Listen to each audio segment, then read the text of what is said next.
Bonjour,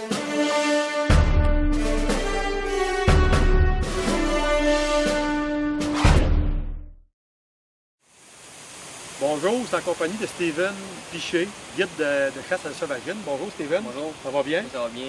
Oui Steven, tout à l'heure on parlait, tu nous disais qu'au fil des années, les outardes, surtout les oies blanches, ont appris rapidement à jouer toutes les setups de decoy ou de différentes approches que les chasseurs prennent pour les récolter.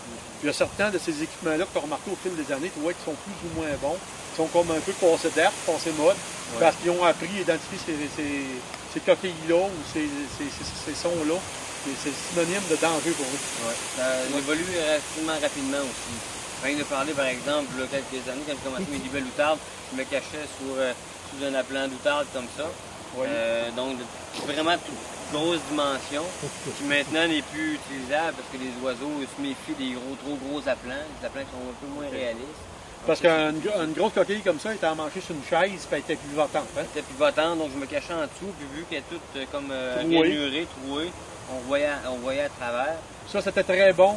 Ça, c'était merveilleux. Il y a combien d'années? Il y a à peu près 10 ans. Il y a 10 ans. Aujourd'hui, les oiseaux ont associé ça au danger. Au danger, effectivement. Fait que c'est plus approprié d'utiliser ça. Effectivement. OK. Y a-t-il d'autres choses qui est moins approprié aujourd'hui? Ben, par exemple, juste les caches, par exemple, les caches pyramidales, ça a été très populaire. Les caches en bois, on creusait un petit trou qu'une pelle. Puis... Maintenant, ça commence à être beaucoup plus difficile de leurrer les oiseaux avec ça. En fait, toutes les caches qui se mettent au champ, au sol, aussitôt avant ça, même si on faisait juste de mettre de la végétation environnante, du champ, du blé d'Inde, de la paille, même s'il y avait une butte, les oiseaux ne se méfiaient pas.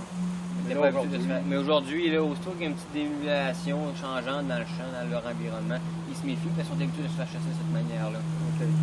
Par la suite, juste les groupes d'appelants, quand j'ai commencé à chasser, par exemple, je lisais des livres, formation en J, formation en V, puis on a vu des patrons, là, un puis un autre. Maintenant, ces patrons-là, ils sont pas mal délaissés, puis même voire abandonnés, parce que les oiseaux qui sont chassés de la même manière, à un moment donné, ils s'habituent et ils évitent cette situation-là. Les groupes d'oiseaux savent qu'un des appelants en J dans un champ ou en V, c'est synonyme de danger, on n'atterrit pas là. Effectivement. Ils tournent alentour et ils quittent. Ça peut fonctionner sur des groupes d'oiseaux qui n'ont pas une grosse pression de chasse encore dans la saison. Ou des jeunes. Mais aussitôt que la pression de chasse a été moindrement présente, là, on arrive un petit peu en milieu de saison, c'est là qu'on se rend compte qu'il y a des choses à améliorer. Tu me disais même que les câbles électroniques commencent à être saturés parce que c'est tout le temps les mêmes sons que tout le monde utilise.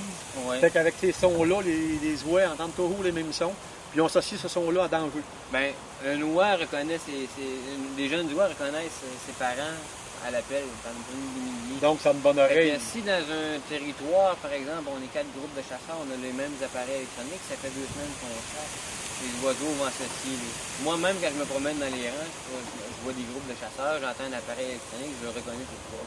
Fait que les oiseaux, c'est sûr, définitivement, les autres font le lien aussi. Puis on peut avoir plus de difficultés à leurrer nos oiseaux comme ça. Donc, ça serait bon pour les personnes qui possèdent des câbles électroniques de changer le son à l'intérieur. C'est pour ça qu'on a la capacité d'échanger, de varier, de changer. Ça fait trop longtemps que les mêmes sons circulent, puis les oies ont associé danger de ce son-là. Exactement. Fait qu'encore là, c'est d'être innovateur. Hein? Innovateur toujours. Être innovateur, comparer, se démarquer des autres, c'est là qu'on aura des résultats. Effectivement. Et merci Steven. Ça fait plaisir.